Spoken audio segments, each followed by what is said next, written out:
Hi. അങ്ങനെ എൻ്റെ bike 15 വർഷം പൂർത്തിയാക്കി. ഇനി റീടെസ്റ്റാണ് വണ്ടിയുടെ. അപ്പം ഈ വണ്ടി ഞാൻ റീടെസ്റ്റ് ചെയ്തെടുക്കുന്നുണ്ട്. ഇപ്പം നിലവിൽ ഈ വണ്ടിയുടെ അവസ്ഥ ഇങ്ങനെയാണ്. ഇപ്പോൾ കുറച്ച് കാലമായിട്ട് വണ്ടി എടുക്കുന്നില്ലായിരുന്നു. ഒരു ഇലക്ട്രിക് വണ്ടി ഉള്ളത് കൊണ്ട് അതിലായിരുന്നു കൂടുതൽ യാത്ര. അപ്പം ഹങ്കിലുള്ള ഓട്ടം കുറഞ്ഞായിരുന്നു. പൂർണ്ണമായിട്ടും ഒഴിവാക്കിയിട്ടില്ല. ദീർഘദൂര യാത്രയ്ക്ക് ഹങ്ക് തന്നെയാണ് കൊണ്ടുപോകുന്നത്. എന്നാലും നമ്മുടെ ഡെയിലി ഉള്ള ഓട്ടം കുറഞ്ഞായിരുന്നു. അപ്പോൾ ഈ വണ്ടിയുടെ അവസ്ഥ നിലവിൽ ഇതാണ്. ഇതിൻ്റെ സൈഡിലെ ഹങ്കിൻ്റെ ലോഗോ ഒക്കെ പോയിട്ടുണ്ട്. പിന്നെ അങ്ങിങ്ങായിട്ട് പലയിടത്ത് പെയിൻറ്റ് ഒക്കെ പോയിട്ടുണ്ട്. പെയിൻറ്റ് ഉരഞ്ഞൊന്നും പോയതല്ല, കാലപ്പഴക്കത്തിൽ പൊരിഞ്ഞിളകിപ്പോയതോ അങ്ങനെയൊക്കെയുള്ള.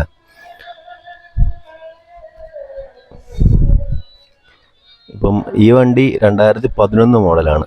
2011 മോഡലാകുമ്പോൾ ഇതിന് കിക്കർ വരുന്നില്ലായിരുന്നു. ഹീറോ ഹോണ്ട ഇറക്കിയ രണ്ടാമത്തെ മോഡലാണ് ഹങ്ക്.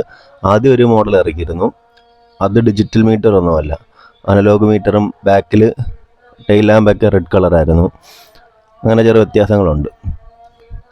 ഇത് പിന്നെ രണ്ടാമത് ഇറക്കിയ വണ്ടിയാണ്. ഇതിന് നേരെ ഒരു കിക്കർ ഇറക്കിയില്ല. ഇതതിൻ്റെ ഒരു പോരായ്മയായിട്ട് എനിക്ക് തോന്നുന്നു. കാരണം ബാറ്ററിയൊക്കെ ഇല്ലെങ്കിൽ തെള്ളി സ്റ്റാർട്ടാക്കേണ്ടി വരും. പിന്നെ അത് കഴിഞ്ഞ് 2014 15 ഹീറോ ആയി കഴിഞ്ഞിട്ട് പിന്നെ ഇറക്കിയ ഹങ്കിനകത്ത് കിക്കറൊക്കെ അവർ ഉൾപ്പെടുത്തിയിരുന്നു.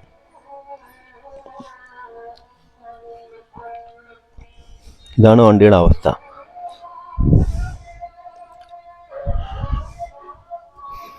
പിന്നെ ടെയിൽ ലാമ്പൊക്കെ LED ലാമ്പാണ് വരുന്നത്.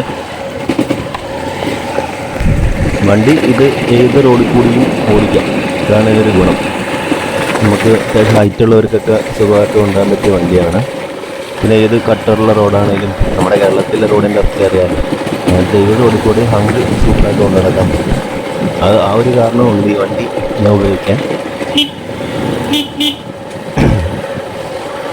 ഇത് നമ്മുടെ ഹോണ്ട യൂണിക്കോണിൻ്റെ എഞ്ചിനും ഇതിൻ്റെ എഞ്ചിനും CBZ എഞ്ചിനും എല്ലാം സെയിമാണ്. അതിലെ ടൂണിങ്ങിലുള്ള വ്യത്യാസം മാത്രമേ ഉള്ളൂ. കാരണം എനിക്ക് തോന്നുന്നു ഈ 3 എഞ്ചിനകത്ത് കുറച്ച് പവർഫുള്ളായിട്ടുള്ള എഞ്ചിൻ ഹങ്കിൻ്റെയാണ്. അതുകൊണ്ട് തന്നെ അതിന് മൈലേജ് ഇച്ചിരി കുറവുണ്ട്. 45 ഒക്കെ കിട്ടും.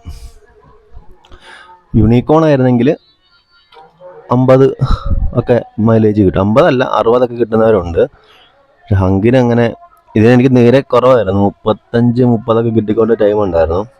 അപ്പം ഞാൻ വർക്ക്ഷോപ്പിൽ കാണിപ്പോൾ ഓരോ ആൾക്കാർ ഓരോ കാരണം പറയും, അത് മാറ്റി ഇത് മാറ്റുന്നത്. അങ്ങനെ ഞാൻ ഫേസ്ബുക്കിൽ ഇങ്ങനെ ഒരാളോട് ചോദിച്ചപ്പം, ഒരാളല്ല ഗ്രൂപ്പിൽ ഇങ്ങനെ ഇട്ടായിരുന്നു. അപ്പം അവർ കുറേ ആൾക്കാർ പറഞ്ഞു ഇതിൻ്റെ പ്ലഗ് ഒന്ന് മാറ്റണം. ഞാൻ പ്ലഗ് മാറ്റിയിട്ടില്ലായിരുന്നു. 10-12 വർഷമായപ്പോഴേ പ്ലഗ് മാറ്റുന്നത്. അപ്പം അത് മാറ്റി. പിന്നെ എമലൂബ് എന്നും പറഞ്ഞൊരു ഒരു ഓയിലുണ്ടായിരുന്നു യമഹയുടെ ഷോറൂമിൽ. അതുകൊണ്ട് ഒഴിച്ച് കഴിയുമ്പോഴേക്ക് വണ്ടിയുടെ മൈലേജൊക്കെ മാറി 45 ഒക്കെ കിട്ടാൻ തുടങ്ങി. 45-ന് മുകളിൽ കിട്ടാൻ തുടങ്ങി. അതായത് ഹൈവേ ഓട്ടത്തിനാണ് 50+ കിട്ടാൻ തുടങ്ങി. ലോക്കൽ ഓട്ടത്തിന് 45 കിട്ടാൻ തുടങ്ങി. അതിന് മുമ്പ് എനിക്ക് 30 ഉള്ളായിരുന്നു. പിന്നെ ഈ വണ്ടിയുടെ വേറെ കുറേ പാർട്സൊക്കെ ഞാൻ ഒരു 3 കൊല്ലം കഴിയുമ്പോൾ മാറ്റുമായിരുന്നു. പക്ഷെ പ്ലഗിൻ്റെ കാര്യം എനിക്കറിയത്തില്ല. ബാക്കി എയർ ഫിൽറ്റർ ആണെങ്കിലും അതുപോലെയുള്ള കാര്യങ്ങളെല്ലാം ഞാൻ മാറ്റുമായിരുന്നു. അപ്പോൾ വണ്ടി ഓടിക്കാൻ നല്ല സുഖമാണ്. നമുക്ക് ഹൈവേയിലൊക്കെ നല്ല അടിപൊളിയായിട്ട് ഓടിച്ചുകൊണ്ട് പോകാൻ പറ്റും, നല്ല സ്പീഡിൽ.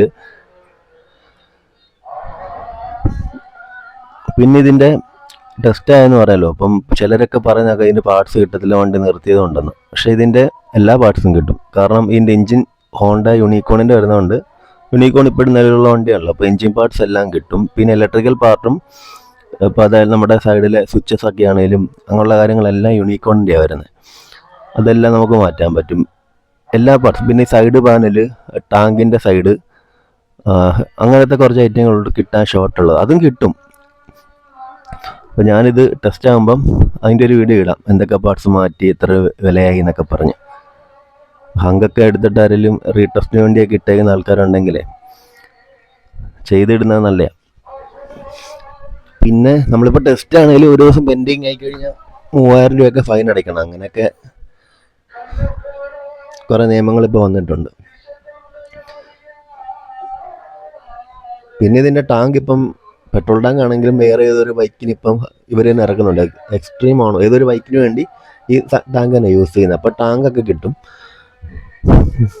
പിന്നെ ബാക്കിയുള്ള ഒട്ടുമിക്ക പാട്ടും കിട്ടാൻ ഇതായിട്ടുള്ളത് നമുക്ക് ഓൺലൈൻ സൈറ്റ് ഉണ്ടല്ലോ, അതിൽ നിന്ന് ഓൺലൈൻ എന്തോ ഒരു സൈറ്റ് ഉണ്ടായിരുന്നു, അതിനകത്ത് വാങ്ങിക്കാൻ കിട്ടുമായിരുന്നു.